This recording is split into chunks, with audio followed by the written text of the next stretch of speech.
ആശ്വാസം നേടാം. ഹൃത്തിനുള്ളിൽ ജീവൻ നൽകും വചനം, തിരുവചനം.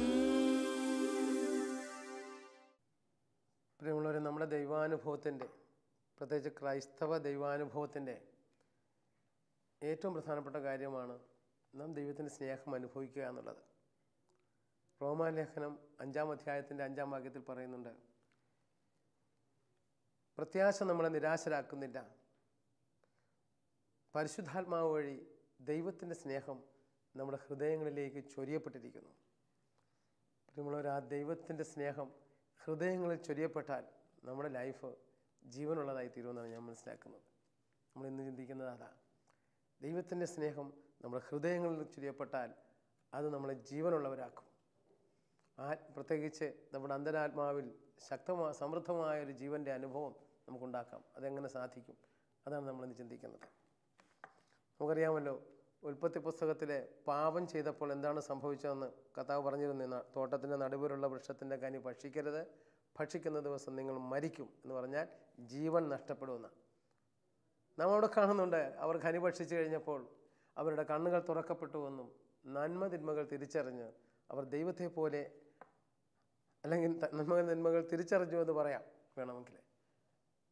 പിന്നീട് എന്താണ് അവിടെ സംഭവിച്ച മരണം എന്താണെന്ന് അറിയണമെങ്കിൽ ഈ കനി ഭക്ഷിക്കുന്നതിന് മുമ്പ്, പാപം ചെയ്യുന്നതിന് മുമ്പ് മനുഷ്യൻ ഏദൻ തോട്ടത്തിലായിരുന്നപ്പോൾ, പർദീസായിലായിരുന്നപ്പോൾ ആദം ഹവ്വയെ സൃഷ്ടിച്ച ശേഷം അവന് പേരിടുന്നു. എന്താ പറഞ്ഞത് അവൾക്ക്?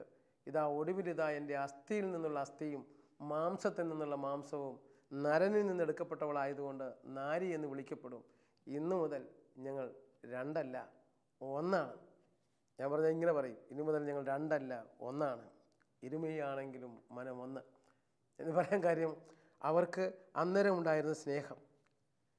ദൈവോന്മുഖരായിരുന്നപ്പോൾ ദൈവത്തിൻ്റെ സ്നേഹം ഒരാൾ അനുഭവിച്ചാൽ അത് പ്രതിഫലിക്കേണ്ടത് സഹജനിലേക്കാണ്. ദൈവത്തിൻ്റെ സ്നേഹം എൻ്റെ ഹൃദയത്തിലേക്ക് ഉണ്ടെങ്കിൽ അതാണ്. അന്ന് അവർ ദൈവത്തോടുള്ള സ്നേഹബന്ധത്തിലായിരുന്നു, ദൈവത്തോടൊത്തായിരുന്നു.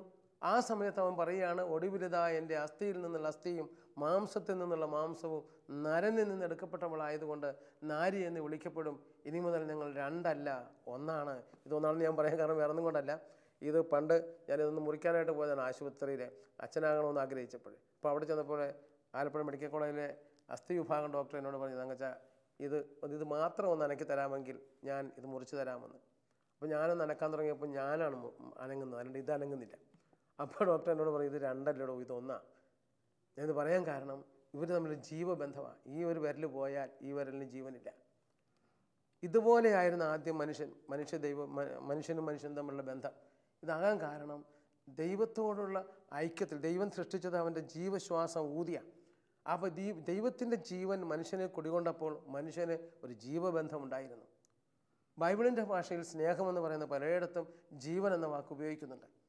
ഇവിടെ ജീവൻ നഷ്ടപ്പെടുമെന്ന് പറഞ്ഞു. കർത്താവ് ചോദിച്ചു ആദത്തോട്, ഞാൻ തിന്നരുതെന്ന് പറഞ്ഞ കനി നീ തിന്നോ? അവൻ ഉടനെ പറയുന്ന വാക്കെന്താണെന്നറിയാമല്ലോ? അവൻ പറയുകയാണ്, അങ്ങെനിക്ക് കൂട്ടിന് തന്ന സ്ത്രീ ആ വൃക്ഷത്തിൻ്റെ കനി എനിക്ക് തന്നു. അവൻ ആ ഹൃദയത്തിലെ സ്നേഹബന്ധം പോയി. സ്നേഹമെന്ന് പറയുന്നൊരു വികാരമല്ല. സ്നേഹമെന്ന് പറയുന്നത് മനുഷ്യനെ തമ്മിൽ ഒന്നിപ്പിക്കുന്ന ഒരു അവസ്ഥയാണ്. അപ്പോൾ ആ സ്നേഹത്തിൽ അവളോടുള്ള ബന്ധം നഷ്ടപ്പെട്ടു എന്ന് പറയാം. സ്നേഹം അതാണ്, ഒരു ബന്ധത്തിലേക്കാണ് ഉയർത്തേണ്ടത്, ഒരു വികാര പ്രകടനമല്ല. ഇവിടെ പറയുകയാണ്, എനിക്ക് കൂട്ടിന് തന്ന സ്ത്രീ അവൻ്റെ ഹൃദയത്തിൽ നിന്ന് അവളെ പുറത്താക്കി. നേരത്തെ ഹൃദയത്തിനകത്ത് കണ്ടു അവളെ, ഇപ്പോൾ ഹൃദയത്തിന് പുറത്ത്. ഞാനിത് പറയുന്നത്, സ്നേഹം എന്ന് പറയുന്നത് ഹൃദയത്തിനകത്ത് ഉണ്ടാകുന്ന ബന്ധമാണ്.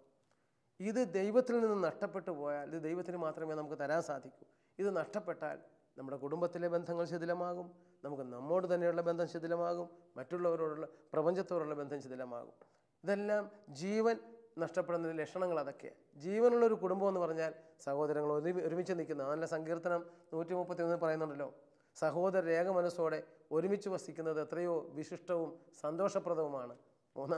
താഴോട്ട് വരുമ്പോൾ പിന്നെ പറയുന്നത്, അവിടെയാണ് കർത്താവ് തൻ്റെ അനന്തമായ ജീവനും അനുഗ്രഹവും വർഷിക്കുന്നത്. അപ്പോൾ മനുഷ്യൻ്റെ ജീവിതത്തിലെ സഹോദരർ ഏക മനസ്സോടെ നിൽക്കണമെങ്കിൽ ദൈവത്തിൻ്റെ ജീവൻ കടന്നു വരണം. ദൈവത്തിൻ്റെ ജീവനുള്ളിടത്തേ ഇത് ഉണ്ടാകത്തുള്ളൂ. ദൈവത്തിൻ്റെ ജീവൻ എന്ന് പറയുന്നത് ദൈവത്തോടുള്ള ഒരു ജീവബന്ധം, സ്നേഹബന്ധത്തിൽ അങ്ങനെയാകുക. ഇത് നഷ്ടപ്പെട്ട മനുഷ്യൻ്റെ കുടുംബവും വ്യക്തിയും ഇന്ന് അനുഭവിക്കുന്നത് ഈ ഒരു ദുരന്തമാണ്. ഈ ജീവൻ നഷ്ടപ്പെട്ടതിൻ്റെ. അതുകൊണ്ടാണ് കർത്താവ് പറഞ്ഞല്ലോ, ഞാൻ വന്നിരിക്കുന്നത് നിങ്ങൾക്ക് ജീവൻ ഉണ്ടാകുവാനും അത് സമൃദ്ധമായി ഉണ്ടാകുവാനുമാണ്. യോഹന്നാൻ്റെ സുവിശേഷം 10-ാം അധ്യായത്തിൻ്റെ 10 മുതലുള്ള വാക്യങ്ങളിലാണ്. അവിടുന്ന് പറയുകയാണ്, ഞാൻ വന്നിരിക്കുന്നത് നിങ്ങൾക്ക് ജീവൻ ഉണ്ടാകുവാനും അത് സമൃദ്ധമായി ഉണ്ടാകുവാനുമാണ്. ഞാൻ പണ്ട് വിചാരിച്ചിരുന്നത് ഈ സമൃദ്ധമായ ജീവനെക്കുറിച്ച് വേറെ പലതുമാണ് ധരിച്ചിരുന്നത്. പക്ഷേ എന്താണ് ഈ സമൃദ്ധമായ ജീവൻ? സമൃദ്ധമായ കൂട്ടായ്മ. ഇതാണ് സംഭവിക്കേണ്ടത്. സമൃദ്ധമായ ബന്ധം. എവിടെ പരിശുദ്ധാത്മാവ് പ്രവർത്തിക്കുന്നുവോ അവിടെയൊക്കെ ഈ ബന്ധങ്ങളുണ്ടാകും. എവിടെ ദൈവത്തോടുള്ള സ്നേഹബന്ധം ഉയരുന്നുവോ അവിടെയൊക്കെ ഇതുണ്ടാകും. ആദ്യത്തെ ധ്യാനത്തിൽ ആണ് ഞാൻ ആദ്യമായിട്ട് ദൈവം സ്നേഹമാണെന്ന് കേൾക്കുന്നത്. യോഹന്നാൻ ശ്ലീഹ എഴുതിയ 1-ാമത്തെ ലേഖനം അതിൻ്റെ 4-ാമത്തെ അധ്യായം 8-ാം വാക്യത്തിലും 16-ാം വാക്യത്തിലും പറയുന്നുണ്ട് ദൈവം സ്നേഹമാകുന്നുവെന്ന്. ഞാൻ വാസ്തവത്തിൽ അതെനിക്കൊരു പുതിയ അറിവായിട്ടാണ് അന്ന് തോന്നിയത്, അന്ന് ധ്യാനം കൂടുന്ന അവസരത്തിൽ.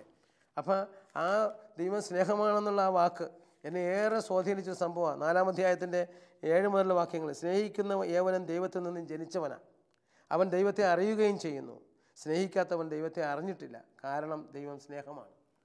അപ്പോൾ ദൈവം സ്നേഹമാണ് എന്നറിയുക ഇത് പരമപ്രധാനമായൊരു കാര്യമാണ് ജീവിതത്തിൽ. ദൈവം സ്നേഹമാണെന്നുള്ളൊരു അറിവ് നഷ്ടപ്പെട്ടാൽ നമുക്കൊരിക്കലും മനുഷ്യരെ സ്നേഹിക്കാൻ പറ്റില്ല. അതുകൊണ്ടാണ് ശ്ലീഹ പറഞ്ഞത്, പ്രിയപ്പെട്ടവരെ, നമുക്ക് പരസ്പരം സ്നേഹിക്കാം, എന്തെന്നാൽ സ്നേഹം ദൈവത്തിൽ നിന്നുള്ളതാണ്. സ്നേഹിക്കുന്ന ഏവനും ദൈവത്തിൽ നിന്ന് ജനിച്ചവനാണ്. അപ്പോൾ ദൈവത്തിൽ നിന്നും ജനിക്കുന്ന ഒരു മനുഷ്യൻ്റെ ലക്ഷണമാണ് അവന് സ്നേഹം ഉണ്ടായിരിക്കുക എന്നുള്ളത്. അവൻ ദൈവത്തെ അറിയുകയും ചെയ്യുന്നു. എന്നാൽ സ്നേഹിക്കാത്തവനാകട്ടെ ദൈവത്തെ അറിഞ്ഞിട്ടില്ല, കാരണം ദൈവം സ്നേഹമാണ്. കർത്താവ് തൻ്റെ ഏകജാതനെ നൽകിക്കൊണ്ടാണ് സ്നേഹം കാണിച്ചത്. ബൈബിളിലെ ഗോൾഡൻ സെൻറ്റൻസ് എന്ന് പറയുന്നതാണ് യോഹന്നാൻ 3:16. അവിടെ പറയുന്നുണ്ട്, അവനിൽ വിശ്വസിക്കുന്ന ഒരുവനും നശിച്ചു പോകാതെ നിത്യജീവൻ പ്രാപിക്കേണ്ടതിന് തൻ്റെ ഏകജാതനെ നൽകുവാൻ തക്കവിധം ദൈവം അത്രമാത്രം ലോകത്തെ സ്നേഹിച്ചു. സ്നേഹത്തിൻ്റെ പ്രത്യേകത, സ്നേഹം എപ്പോഴും വേദനിച്ചും മുറിഞ്ഞും നഷ്ടപ്പെടുത്തിയും അവരിനെ സ്വന്തമാക്കാൻ ശ്രമിക്കുന്നതാണ്. ഇവിടെ പിതാവായ ദൈവം തൻ്റെ ഏകജാതനെ നമുക്ക് വേണ്ടി നൽകിക്കൊണ്ട് നമ്മെ അത്രമാത്രം സ്നേഹിച്ചു. അപ്പോൾ സ്നേഹമുള്ളിടത്ത് മാത്രമേ ത്യാഗമുള്ളൂ, ത്യാഗമുള്ളിടത്ത് മാത്രമേ സേവനമുണ്ടാകത്തുള്ളൂ.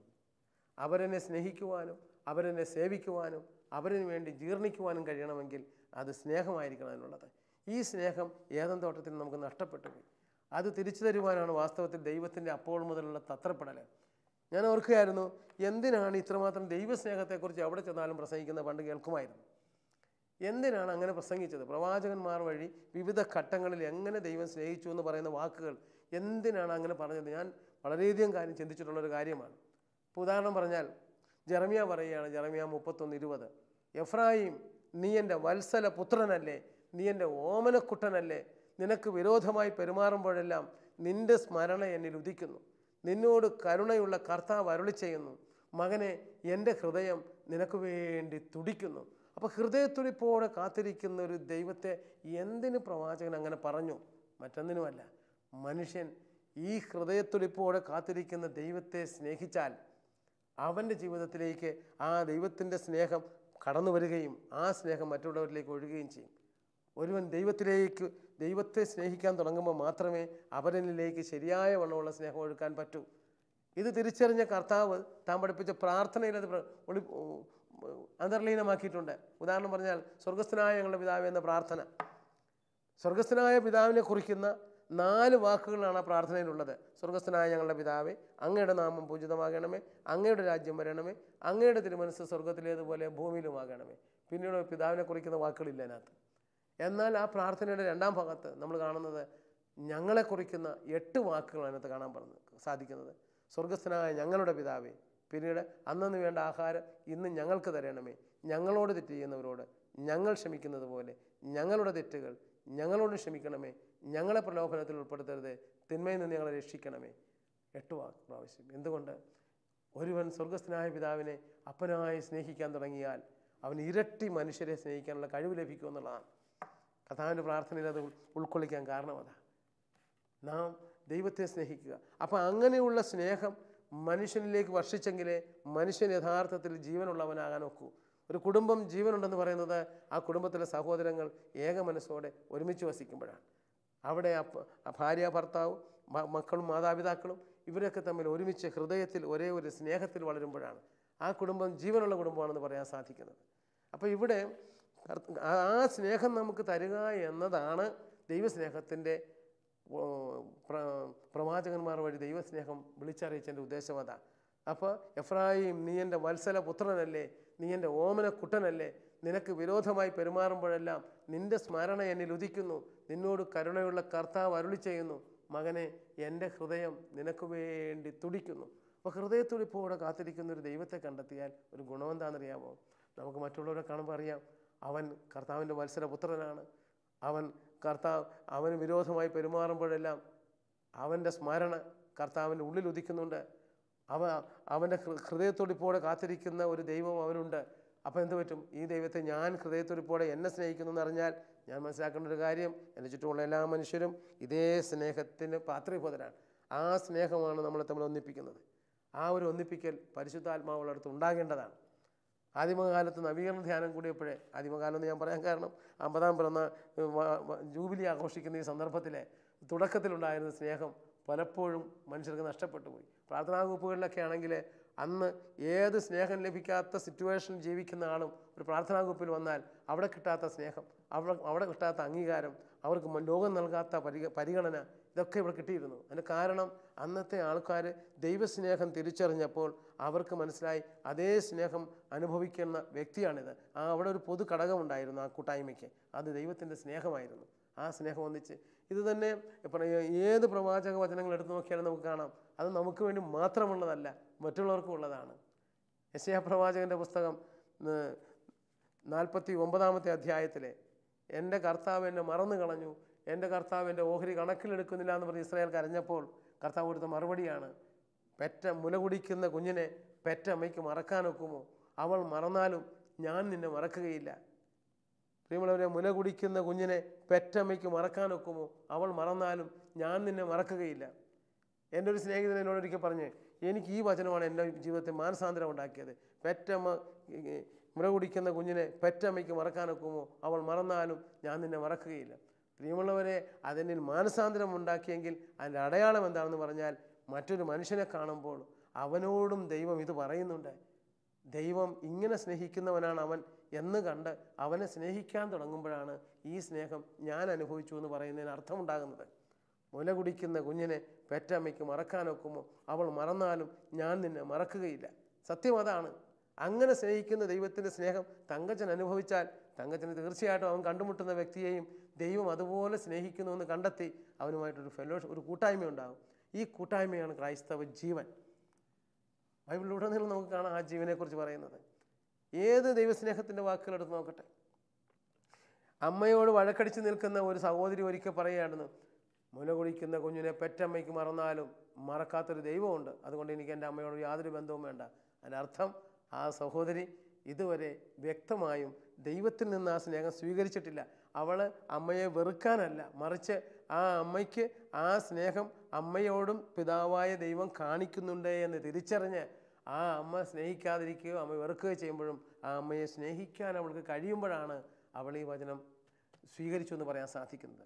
മുല കുടിക്കുന്ന കുഞ്ഞിനെ പെറ്റമ്മയ്ക്ക് മറക്കാനൊക്കുമോ എന്ന് പറയുന്നതിന് അർത്ഥം അതാണ്. എന്തുകൊണ്ടാണ് ഈ മുല കുടിക്കുന്ന കുഞ്ഞിനെ എന്ന് പറയാൻ കാരണം? നമുക്കറിയാം, ഒരമ്മ മുല കൂട്ടുന്ന സമയത്ത് അമ്മയുടെ ഹൃദയം കുഞ്ഞിലായിരിക്കും. ഒരു 4 മാസം പ്രായമായ ഒരു കുഞ്ഞ് അതിനെ തൊട്ടിൽ കിടത്തിയിട്ട് അമ്മ അടുക്കളയിൽ എന്തെങ്കിലും പണി ചെയ്യാനായിട്ട്, ചേട്ടാ ഇതിനെ നോക്കിക്കോ എന്ന് പറഞ്ഞ് അടുക്കളയിലേക്ക് പോകാമെന്ന് ഓർത്തോ, കുഞ്ഞിനെ നോക്കിക്കോ എന്ന് പറഞ്ഞ്. പക്ഷേ കൊച്ച് തൊട്ടിൽ കിടന്ന് പിടച്ചാൽ അപ്പനേക്കാൾ മുമ്പ് ആ അടുക്കളയിലായിരിക്കുന്ന അമ്മച്ചി അറിയും. കാരണം മുല കൊടുക്കുന്ന സമയത്ത് അമ്മയുടെ ഹൃദയത്തിലെ സ്നേഹമാണ് മുലപ്പാലായി വരുന്നത്. ആ സമയത്ത് കുഞ്ഞിൻ്റെ മേൽ അമ്മയുടെ ഹൃദയം എപ്പോഴും ഉണ്ടായിരിക്കും. എന്ന് പറഞ്ഞാൽ മാറ്റപ്പെടാത്ത ഹൃദയത്തോടെ നമ്മളെ ഉറ്റുനോക്കിക്കൊണ്ടിരിക്കുന്ന ഒരു ദൈവം. ദൈവത്തിൻ്റെ സ്നേഹം എൻ്റെ ഹൃദയത്തിൽ നിന്ന് ഒരിക്കലും അവിടത്തേക്ക് എന്നെ മറക്കാൻ പറ്റില്ല. ഞാൻ പാപിയായാലും കൊള്ളാം, ഞാൻ രോഗിയായാലും കൊള്ളാം, ഞാൻ ഏതൊരവസ്ഥയിലായാലും കൊള്ളാം, ദൈവത്തിൻ്റെ സ്നേഹത്തിൻ്റെ പ്രത്യേകത അതാണ്. അവിടുന്ന് വ്യവസ്ഥയില്ലാതെ സ്നേഹിക്കുന്ന സ്നേഹമാണ്. അവിടുത്തെ ഒരിക്കലും വ്യവസ്ഥ വെച്ച് സ്നേഹിക്കുന്നില്ല. ആയിരിക്കുന്ന അവസ്ഥയിൽ സ്നേഹിക്കുന്നു, നീരുപാധികം സ്നേഹിക്കുന്നു, വ്യക്തിപരമായി സ്നേഹിക്കുന്നു. ഈ 4 തരത്തിലുള്ള സ്നേഹമാണ് കർത്താവ് പ്രകടിപ്പിക്കുന്നത്. മുല കുടിക്കുന്ന ഒരു കുഞ്ഞിനോട് അമ്മ സ്നേഹിക്കുന്നത് എപ്പോഴും തികച്ചും വ്യക്തിപരമായിരിക്കും. കുഞ്ഞിൽ നിന്ന് എന്തെങ്കിലും കിട്ടാൻ വേണ്ടി അല്ല, മറിച്ച് ആ കുഞ്ഞിനെ സ്നേഹിക്കുന്ന അമ്മയ്ക്ക് മുലപ്പാൽ കൊടുക്കുമ്പോഴും ഒക്കെയും അമ്മ ആയിരിക്കുന്ന അവസ്ഥയിൽ ആ കുഞ്ഞിനെ സ്നേഹിക്കുന്നു. ആ കുഞ്ഞിനെ വ്യക്തിപരമായിട്ട് മാറോട് ചേർത്ത് വെച്ച് സ്നേഹിക്കുന്നു. ആ കുഞ്ഞിനെ നീരുപാധികം സ്നേഹിക്കുന്നു, വ്യവസ്ഥയില്ലാതെ സ്നേഹിക്കുന്നു. എന്തിനാണ് അങ്ങനെ സ്നേഹിക്കുന്നത്? ആ കുഞ്ഞിനെ തന്നെപ്പോലെ തന്നെ വളർത്തിയെടുത്ത് ആ കുടുംബത്തെ സ്നേഹിക്കുന്നവനാക്കണം. അതാണല്ലോ അമ്മയുടെ ലക്ഷ്യം. അങ്ങനെയാണെങ്കിൽ പിതാവായ ദൈവത്തിനും പറയാനുള്ളത് അതാണ്. ദൈവസ്നേഹത്തിൻ്റെ ഏറ്റവും വലിയ പ്രതിഫലനം മറ്റുള്ളവരിലേക്ക് ആ സ്നേഹം നമ്മൾ ഒഴുക്കാൻ തുടങ്ങുമ്പോഴാണ് ആ സ്നേഹം നമ്മൾ അനുഭവിക്കുന്നു എന്ന് പറയാൻ പറ്റൂ. ഇല്ലെങ്കിൽ അതൊരു ഇമോഷണൽ എക്സ്പീരിയൻസോ അല്ലെങ്കിൽ ഒരു വൈകാരിക സ്നേഹമോ അതോ അല്ലെങ്കിൽ ഒരു ബൗദ്ധിക സ്നേഹമോ ഒരു ഇന്ദ്രിയ സ്നേഹമൊക്കെ ആയിപ്പോവും. ആ സ്നേഹം കൊണ്ട് എൻ്റെ ജീവിതത്തെ പരിവർത്തനപ്പെടുത്താനോ എൻ്റെ ജീവിതത്തിൽ ആനന്ദം നിറയാനോ സാധിക്കുകയില്ല. എന്നാൽ ബൈബിളിലെ ഓരോ വാക്യവും നമുക്ക് ഇന്നത്തെ ധ്യാന വിഷയമാക്കേണ്ടത് അതാണ്. ഇത് ഞാൻ എങ്ങനെ എനിക്ക് സ്വന്തമാക്കാം? യെശയ്യാ പ്രവാചകൻ്റെ പുസ്തകം 44-ാമത്തെ അധ്യായത്തിൽ 46-ാമത്തെ അധ്യായം 3 മുതലുള്ള വാക്യങ്ങൾ പറയുന്നുണ്ട്. ഗർഭത്തിലും അതിനുശേഷവും ഞാൻ വഹിച്ച യാക്കോബ് ഭവനമേ, ഇപ്പോഴും ഞാൻ നിന്നെ വഹിക്കുന്നു. നിന്റെ നരബാധിക്കുമ്പോഴും ഞാൻ അങ്ങനെ തന്നെ ചെയ്യും. നിന്റെ വാർദ്ധക്യത്തിലും നിന്നെ ഞാൻ ചുമലിലേറ്റിക്കൊണ്ട് നടക്കും. ഗർഭസ്ഥാവസ്ഥ മുതൽ നിന്റെ വാർദ്ധക്യം വരെ ചുമലിലേറ്റിക്കൊണ്ട് നടക്കുന്നൊരു ദൈവം. എന്തിനാണെന്നറിയാമോ? ഈ സ്നേഹം ഞാൻ തിരിച്ചറിഞ്ഞു കഴിഞ്ഞാൽ എൻ്റെ ചുറ്റുപാടുമുള്ള ജനം ദൈവത്താൽ അതുപോലെ തന്നെ സ്നേഹിക്കപ്പെടുന്നവനാണെന്നറിഞ്ഞ് അവരുമായി കൂട്ടായ്മ എനിക്കുണ്ടാകണം. ഇതല്ലേ തമ്പുരാൻ ആഗ്രഹിച്ചത്? തീർച്ചയായിട്ടും നമ്മുടെ കുടുംബത്തിലെ ഒരാൾ ദൈവസ്നേഹാനുഭവത്തിലേക്ക് വന്നാൽ അവനറിയും, എൻ്റെ ഭർത്താവ് ദൈവസ്നേഹാനുഭവത്തിലേക്ക് വന്നാൽ എൻ്റെ ഭാര്യയെ ദൈവം ഇങ്ങനെ സ്നേഹിക്കുന്നുണ്ട്. കണ്ടില്ലേ, ഇവിടെ മനുഷ്യനെ എന്തെങ്കിലും ചെയ്യാൻ പറഞ്ഞിട്ടില്ല. ഇവിടെ പ്രവാചകൻ പറയുന്നത് ഇങ്ങനെയാണ്: ഗർഭത്തിലും അതിന് ശേഷവും ഞാൻ വഹിച്ച യാക്കോബ് ഭവനമേ, ഞാൻ ഇപ്പോഴും നിന്നെ വഹിക്കുന്നു. നിനക്ക് നരബാധിക്കുമ്പോഴും ഞാൻ അത് തന്നെ ചെയ്യും. നിൻ്റെ വാർദ്ധക്യത്തിലും നിന്നെ ഞാൻ ചുമലിലേറ്റിക്കൊണ്ട് നടക്കും. അങ്ങനെ ചുമലിലേറ്റിക്കൊണ്ട് നടക്കുന്നൊരു സ്നേഹം പറഞ്ഞാൽ, പ്രിയമുള്ളവരെ, നമ്മൾ മറ്റു മനുഷ്യരോട് വ്യവസ്ഥയില്ലാത്ത സ്നേഹം കൊടുക്കാൻ തുടങ്ങണം. അതാ സംഭവിക്കേണ്ടത്. നിരുപാധികം സ്നേഹിക്കണം, വ്യക്തിപരമായി സ്നേഹിക്കണം. ഈ സ്നേഹം നമ്മൾ കൊടുക്കാൻ തുടങ്ങിയില്ലെങ്കിൽ ഈ വചനങ്ങൾക്ക് നമ്മളിൽ എന്തെങ്കിലും അർത്ഥമുണ്ടെന്ന് പറയാൻ പറ്റില്ല. ഇന്ന് പലപ്പോഴും എല്ലാവരും ദൈവസ്നേഹത്തെക്കുറിച്ച് കേൾക്കുമെങ്കിലും ഈ ഒരു സ്നേഹ ചൈതന്യം നമ്മുടെ കുടുംബത്തിലും ചുറ്റുപാടുകളിലും പരക്കുന്നുണ്ടോ എന്നൊന്ന് പരിശോധിക്കുന്നത് നല്ലതാണ്. ഇനിയുമുണ്ട് യെശയ്യാ പ്രവാചകൻ്റെ പുസ്തകം 43-ാമത്തെ അധ്യായം 1 മുതലുള്ള വാക്യങ്ങളിൽ, യാക്കോബേ നിന്നെ സൃഷ്ടിക്കുകയും ഇസ്രായേലെ നിന്നെ രൂപപ്പെടുത്തുകയും ചെയ്ത കർത്താവ് അരുളി ചെയ്യുന്നു, ഭയപ്പെടേണ്ട, നിന്നെ ഞാൻ പേര് ചൊല്ലി വിളിച്ചിരിക്കുന്നു. ദൈവത്തിൻ്റെ സ്നേഹത്തിൻ്റെ ക്ലൈമാക്സ് ദൈവം പ്രകടിപ്പിക്കുകയല്ലേ അതൊക്കെ. യാക്കോബേ നിന്നെ സൃഷ്ടിക്കുകയും ഇസ്രായേലെ നിന്നെ രൂപപ്പെടുത്തുകയും ചെയ്ത കർത്താവ് അരുളി ചെയ്യുന്നു, ഭയപ്പെടേണ്ട, നിന്നെ ഞാൻ പേര് ചൊല്ലി വിളിച്ചിരിക്കുന്നു, നീ എൻ്റേതാണ്. വാസ്തവത്തിൽ ഈ വചനം വായിക്കുമ്പോൾ എൻ്റെ മനസ്സിലൂടെ കടന്നു പോകുന്ന ഇതാണ്. മനുഷ്യനെ സൃഷ്ടിച്ചിടത്തേക്ക് ഞാൻ പോകാറുണ്ട് ഇത് വായിക്കുമ്പോഴേ. എന്താണ്? പ്രപഞ്ചത്തിലെ എല്ലാ വസ്തുക്കളെയും അവിടെ നിന്ന് ഉണ്ടാവട്ടെ എന്ന് പറഞ്ഞുകൊണ്ട് സൃഷ്ടിച്ചു. എന്നാൽ 6-ാം ദിവസം മനുഷ്യനെ സൃഷ്ടിക്കുന്നത് അവിടുന്ന് ഭൂമിയിലെ പൂഴി നനച്ച് കൈകൊണ്ട് മെനഞ്ഞെടുത്തു. പ്രിയമുള്ളവരെ, കൈകൊണ്ട് മെനഞ്ഞെടുക്കുക എന്ന് പറഞ്ഞാൽ അർത്ഥം എന്താ? ഒരു വസ്തു കൈകൊണ്ടുണ്ടാക്കിയാൽ ഒന്നിനെ പോലെ ആയിരിക്കില്ല. കോടാനുകോടി മനുഷ്യരിവിടെ വന്നു, പിറന്നു, മരിച്ചുപോയി. 740 കോടി ജനങ്ങൾ ഇപ്പോഴും ഇവിടെയുണ്ട്. പക്ഷേ ഒരു മനുഷ്യനെ പോലെ വേറൊരു മനുഷ്യൻ ഉണ്ടായിട്ടില്ല. അതുകൊണ്ടല്ലേ ആധാർ കാർഡ് എടുക്കാൻ പോകുമ്പോൾ നമ്മുടെ തമ്പ് ഇംപ്രഷൻ കൊടുക്കുമ്പോൾ വിരലടയാളം കൊടുക്കുമ്പോഴേ ഒരു മനുഷ്യൻ്റെ വിരൽ ചുറ്റു പോലെ വേറൊരാൾക്കില്ല. മാത്രമാണ് കണ്ണുകൾ. നമ്മുടെ കണ്ണിൻ്റെ ഫോട്ടോ എടുക്കുമ്പോഴേ നമ്മുടെ കണ്ണിൻ്റെ മിഴി പോലെ വേറൊരാൾക്കില്ല. എന്തിനധികം പട്ടികൾ കള്ളനെ പിടിക്കുന്നത് എങ്ങനെയാണ്? വിയർപ്പ് നാറ്റത്തിന് പോലും മാറ്റമുണ്ട് ഒരു മനുഷ്യനിൽ നിന്നും. അത്രമാത്രം അനന്യമായി സൃഷ്ടിച്ച മനുഷ്യനെക്കുറിച്ച് അവൻ ദൈവത്തിൽ നിന്ന് അകന്നപ്പോൾ പ്രവാചകൻ പറയുകയാണ്, യാക്കോബയെ നിന്നെ സൃഷ്ടിക്കുകയും ഇസ്രായേലെ നിന്നെ രൂപപ്പെടുത്തുകയും ചെയ്ത കർത്താവ് അരുളി ചെയ്യുന്നു, നീ ഭയപ്പെടേണ്ട, നിന്നെ ഞാൻ പേര് ചൊല്ലി വിളിച്ചിരിക്കുന്നു, നീ എൻ്റേതാണ്. തങ്കച്ചൻ ഇത് കേൾക്കുമ്പോഴേ ഞാൻ മനസ്സിലാക്കുന്നത്, ഇത് ഞാൻ അറിഞ്ഞു കഴിഞ്ഞാൽ, ഞാനിത് അനുഭവിച്ചു കഴിഞ്ഞാൽ, ഞാൻ കാണുന്നൊരു മനുഷ്യനെ കാണുമ്പോൾ എനിക്ക് മനസ്സിലാകണം അവൻ അനന്യനായ സൃഷ്ടിയാണ്. അവനെ ഞാൻ എന്നോട് താരതമ്യപ്പെടുത്തിയോ മറ്റൊരു താരതമ്യപ്പെടുത്തിയോ അവനെ കുറ്റപ്പെടുത്താനോ ഒറ്റപ്പെടുത്താനോ എനിക്ക് സാധ്യമല്ല ഞാൻ ഈ സ്നേഹം അനുഭവിച്ചാൽ. കാരണം ഹീസ് യുണീക്ക്, അവൻ അനന്യനാണ്, അവൻ ദൈവത്തിൻ്റെ അതുല്യനായ സൃഷ്ടിയാണ്. അതുകൊണ്ട് അവനെ ജാതിയുടെ പേരിലോ മതത്തിൻ്റെ പേരിലോ കഴിവിൻ്റെ പേരിലോ നിറത്തിൻ്റെ പേരിലോ കഴിവുകേടിൻ്റെ പേരിലോ അവനെ വ്യത്യസ്തനായി കാണാൻ കഴിയാത്തൊരു കാഴ്ച എനിക്ക് തരിക എന്നതാണ് ഈ ദൈവസ്നേഹത്തിൻ്റെ വചനത്തിൻ്റെ അർത്ഥമെന്ന് നമ്മൾ മനസ്സിലാക്കണം. വീണ്ടും പറഞ്ഞില്ലേ, നീ അഗ്നിയിൽ, അവിടുന്ന് പറയുകയാണ് വീണ്ടും യെശയ്യാ 43 ഇത് അടുത്ത വാക്യത്തിൽ പറയുന്നത് എന്താ അറിയാമോ? യെശയ്യാ 43 യാക്കോബെ നിന്നെ സൃഷ്ടിക്കുകയും ഇസ്രായേലിനെ നിന്നെ രൂപപ്പെടുത്തുകയും ചെയ്ത കർത്താവ് അരുളി ചെയ്യുന്നു എന്ന് പറഞ്ഞ കർത്താവ് വീണ്ടും പറയുകയാണ്, ദാ ഞാൻ വായിച്ചേൽപ്പിക്കാം. നീ സമുദ്രത്തിലൂടെ കടന്നു പോകുമ്പോൾ ഞാൻ നിന്നോട് കൂടെ ഉണ്ടായിരിക്കും. നദികൾ കടക്കുമ്പോൾ അത് നിന്നെ മുക്കിക്കളയുകയില്ല. അവൻ ചുട്ടുപഴുത്ത ആർത്തിരമ്പെന്ന തിരമാല പോലെ ജീവിത പ്രശ്നങ്ങൾ അടിക്കുമ്പോഴും തമ്പുരാൻ കൂടെയുണ്ട് എന്ന് കണ്ടുമുട്ടാൻ എനിക്ക് കഴിഞ്ഞാൽ എൻ്റെ ചുറ്റും കാണുന്ന ഏതൊരു വ്യക്തിയും ആർത്തിരമ്പുന്ന ചെങ്കടൽ പോലെയുള്ള ജീവിത പ്രശ്നങ്ങളുടെ മുമ്പിൽ തപ്പിത്തടയുമ്പോൾ എനിക്ക് അവന് പറഞ്ഞു കൊടുക്കാൻ കഴിയണം, ലാവേ, നമ്മളെ ഇങ്ങനെ സ്നേഹിക്കുന്നൊരു ദൈവമുണ്ട്. നീ സമുദ്രത്തിൽ നടന്നാൽ നിന്നിൽ നിന്നും വിട്ടുപിരിയാത്തൊരു ദൈവമുണ്ട്. നീ നദികൾ കടക്കുമ്പോൾ അത് നിന്നെ മുക്കിക്കളയാത്തവണ്ണം സൂക്ഷിക്കുന്ന ഒരു ദൈവമുണ്ട്. നീ അഗ്നിയിലൂടെ നടന്നാൽ ജ്വാല നിന്നെ ദഹിപ്പിക്കുകയില്ല. ചുട്ടുപഴുത്ത ജീവിത യാഥാർത്ഥ്യങ്ങളുടെ മുമ്പിൽ എന്നെ സ്നേഹിക്കുന്നൊരു ദൈവത്തെ ഞാൻ കണ്ടുമുട്ടിയാൽ, പ്രിയമുള്ളവരെ, എൻ്റെ തൊട്ടടുത്തിരിക്കുന്ന ഭാര്യയോ അല്ല വീട്ടുകാരോ അയൽവാസിയോ അസ്വസ്ഥതയിലായിരിക്കുമ്പോൾ, ജീവിത യാഥാർത്ഥ്യങ്ങളുടെ മുമ്പിൽ പൊള്ളലേൽക്കപ്പെടുമ്പോൾ നമുക്ക് അവർക്ക് പകർന്നു കൊടുക്കാൻ കഴിയും. എന്ത് പറയാൻ പറ്റും? നീ അഗ്നിയിലൂടെ നടന്നാലും നിനക്ക് പൊള്ളലേൽക്കുകയില്ല. ഈ ദൈവസ്നേഹം ഞാനും നിങ്ങളും അനുഭവിക്കുന്നുണ്ടേ എങ്കിൽ അതിൻ്റെ അടയാളം നാം നമ്മുടെ കുടുംബത്തിലും നമ്മുടെ ചുറ്റുപാടുകളിലും കാണുന്ന ആൾക്കാരിലേക്ക് ഈ ഒരു മനോഭാവത്തോടെയുള്ള പെരുമാറ്റം നമ്മൾ ആരംഭിക്കേണ്ടിയിരിക്കുന്നു. വീണ്ടും അവിടുന്ന് പറയുകയാണ്, ഞാൻ നിൻ്റെ ദൈവമായ കർത്താവും രക്ഷകനും ഇസ്രായേലിൻ്റെ പരിശുദ്ധനുമാണ്. നിൻ്റെ മോചനദ്രവ്യമായി ഈജിപ്തും നിനക്ക് പകരമായി എത്യോപ്യയും സേബായും കൊടുത്തു. നീ എനിക്ക് വിലപ്പെട്ടവനും ബഹുമാന്യനും പ്രിയങ്കരനും. അവിടുന്ന് പറയുകയാണ്, നീ എനിക്ക് എന്തൊക്കെയാണെന്ന് നോക്കിയാൽ, നീ എനിക്ക് വിലപ്പെട്ടവനും ബഹുമാന്യനും പ്രിയങ്കരനും ആയതുകൊണ്ട് നിനക്ക് പകരമായി മനുഷ്യരെയും നിൻ്റെ ജീവന് പകരമായി ജനതകളെയും ഞാൻ നൽകും. പ്രിയമുള്ളവരെ, ദൈവത്തിന് നമ്മൾ ബഹുമാന്യനാണ്, പ്രിയങ്കരനാണ്, വിലപ്പെട്ടവനാണെന്ന് ഒരു വ്യക്തി തൻ്റെ ജീവിതത്തിൽ ഈ വചനത്തിലൊന്ന് വിശ്വാസത്താൽ ഐക്യപ്പെട്ടാൽ, ദൈവസ്നേഹത്തിൻ്റെ ഈ വചനങ്ങളോടൊന്ന് വിശ്വാസത്താൽ ഐക്യപ്പെട്ടാൽ അവനറിയാം തൻ്റെ ചുറ്റുമുള്ളവർ ദൈവത്തിന് ബഹുമാന്യനാണ്, ദൈവത്തിന് പ്രിയങ്കരനാണ്, ദൈവത്തിന് വിലപ്പെട്ടവരാണെന്ന്. ഞാൻ ഓർക്കുകയാണ്, ആദ്യകാലത്തൊക്കെയുള്ള പ്രാർത്ഥനാ ഗ്രൂപ്പുകളിൽ വരുന്ന മനുഷ്യന്മാർക്ക് ഇങ്ങനെ ഉണ്ടായിരുന്നു. എൻ്റെ പ്രാർത്ഥനാ ഗ്രൂപ്പിൽ 65ഓളം പേരുണ്ടായിരുന്നു. ഒരു ധ്യാനം നടന്ന് 65 പേര് ധ്യാനിച്ചു. 3 വർഷം കഴിഞ്ഞപ്പോഴേ ആ ധ്യാനഗുരു അതിലേ വന്നു. ഞങ്ങൾ പ്രാർത്ഥനാ ഗ്രൂപ്പിൻ്റെ സമയത്ത് എന്നോട് ചോദിച്ചു, തങ്കച്ചാ, ഞാൻ ധ്യാനിപ്പിച്ച് എത്ര പേരോടെ ഉണ്ട്? ഞങ്ങൾ അച്ഛൻ തന്നെ ചോദിക്കാൻ പറഞ്ഞു. അപ്പോഴേക്കും അച്ഛൻ ചോദിച്ചു എത്ര പേരുണ്ടെന്ന്. അവർ എണീറ്റ് നിന്നു. ഏതാണ്ട് 62 പേരോളം ഉണ്ട്. 3 പേരെ വരാതുള്ളൂ. ഞാൻ വെച്ചാൽ 3 പേര് കല്യാണം കഴിച്ച് പോയത് കൊണ്ടാണ്, അല്ലെങ്കിൽ അവരെല്ലാവരും എത്തിയിട്ടുണ്ട്. എന്താ സംഭവം എന്നറിയാമോ? അവർക്കറിയാം അവിടെ വന്നു കഴിയുമ്പോൾ മുലകൂടി പെറ്റമ്മ മറന്നാലും ഞാൻ നിന്നെ മറക്കുകയില്ല എന്ന് പറഞ്ഞ ദൈവത്തിൻ്റെ സ്നേഹം ആ കമ്മ്യൂണിറ്റിയിൽ വന്ന് അവർക്ക് അനുഭവിക്കാൻ പറ്റുന്നു. അവിടെ വരുമ്പോൾ ഇത് അനന്യനായ വ്യക്തിയായി കണ്ടുകൊണ്ട് ആദരിക്കുന്നൊരു സമൂഹം അവസ്ഥയുണ്ട്. ഞാനിപ്പോഴും ഓർക്കുന്നുണ്ട്, ഒരിക്കലൊരു പെൺകുട്ടി, അവരെ പൊതുവേ അവരെക്കുറിച്ച് പറയുന്നത് വളരെ മോശമായ ജീവിതം നയിക്കുന്നവരെന്നാണ്.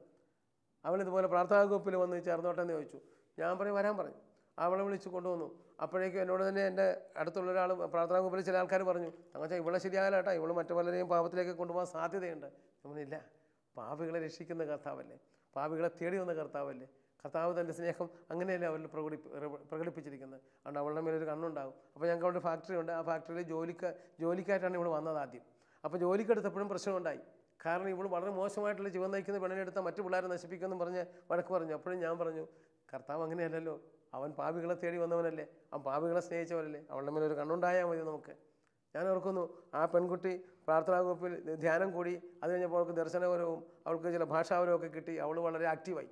അങ്ങനെ അവൾ ആദ്യത്തെ കോർ ഗ്രൂപ്പിൻ്റെ തിരഞ്ഞെടുപ്പ് നടന്നപ്പോഴേ ആ പെൺകുട്ടി കോർ ഗ്രൂപ്പിൽ അംഗമായി. അപ്പോഴേക്കും അവിടെയുള്ള പുരാതന കുടുംബ പാരമ്പര്യമുള്ളവരും വലിയ ധനാഢ്യന്മാരുമായ ആൾക്കാർ വന്നിട്ട് പറഞ്ഞു, തങ്കച്ചാ, നമ്മൾ കോർ ഗ്രൂപ്പ് അംഗങ്ങളെന്ന നിലയിൽ സോണി നടക്കുന്ന പ്രോഗ്രാമിന് പോകുന്നത് എല്ലാവരും കൂടെയാണ്. അപ്പോൾ ഇവിടെയൊക്കെ വണ്ടിയിടത്ത് വെച്ചുകൊണ്ട് പോകാൻ ഞങ്ങൾക്കൊക്കെ ബുദ്ധിമുട്ടുണ്ട്, ഞങ്ങൾക്ക് വിഷമമുണ്ട്. ഞാൻ പറഞ്ഞു, ഏത് വിഷമമുണ്ടെങ്കിലും ദൈവം അവളെ സ്നേഹിക്കുന്നത്, നമ്മളെ സ്നേഹിക്കുന്നത് വ്യവസ്ഥയില്ലാതെയും ആയിരിക്കുന്ന അവസ്ഥയിലും വ്യക്തിപരമായിട്ടാണെങ്കിൽ അങ്ങനെ സ്നേഹിക്കുന്ന അവളെ നമുക്ക് മാറ്റാൻ പറ്റില്ല. അവസാനം അദ്ദേഹം പിണങ്ങിപ്പോയി കഴിഞ്ഞപ്പോഴേ ഞാൻ പല ധ്യാനഗുരുക്കന്മാരെ കൊണ്ട് സംസാരിപ്പിച്ചു. അദ്ദേഹം വന്നില്ല. ഒരു ദിവസം ഈ പെൺകുട്ടി കമ്പനിയിൽ ജോലി ചെയ്തുകൊണ്ടിരിക്കുമ്പോഴേ ഞാൻ നോക്കുമ്പോൾ അവളിങ്ങനെയൊക്കെ ഒന്ന് പൊളയുന്നു. ഞാൻ ചോദിച്ചു, എന്ത് പറ്റും മോളെ?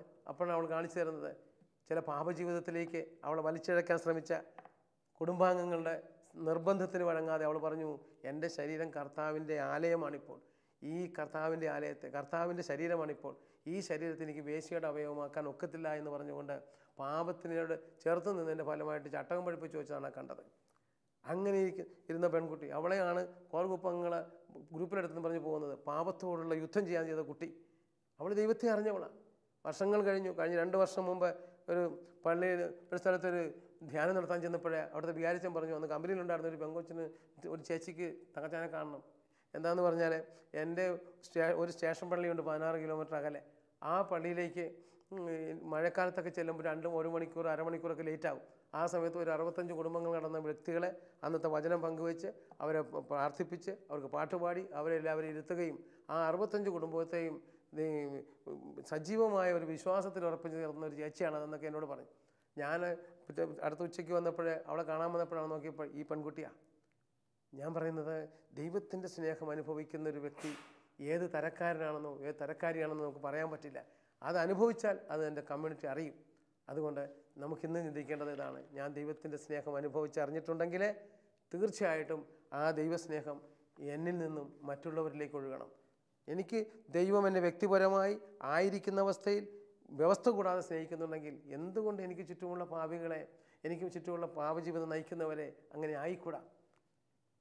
കോളനി എനിക്ക് ആ ഒരു ചൈതന്യം കടന്നു വന്നപ്പോഴാണ് വാസ്തവത്തിൽ ഞങ്ങളുടെ ഹൈറേഞ്ചിലെ ചില പട്ടക്കടകൾ പ്രാർത്ഥനാ ഗ്രൂപ്പായി മാറി. എന്തുകൊണ്ടെന്നാൽ ആയിരിക്കുന്ന അവസ്ഥയിൽ അവരെ സ്നേഹിക്കുന്ന വ്യക്തികൾ.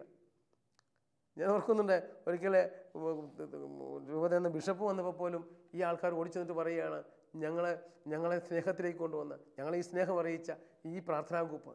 ഞാൻ പറയുന്നത് നമ്മുടെയൊക്കെ പ്രാർത്ഥനാ ഗ്രൂപ്പുകൾ, ഇടവകളിലുള്ള പ്രാർത്ഥനാ ഗ്രൂപ്പുകൾ, നമ്മുടെ കൂട്ടായ്മകൾ, നമ്മുടെ കുടുംബജീവിതങ്ങൾ ഇതൊക്കെ കൂടുതൽ ജീവനുള്ളതാകണമെങ്കിൽ തീർച്ചയായിട്ടും നാം ദൈവസ്നേഹം അനുഭവത്തിലേക്ക് വരണം.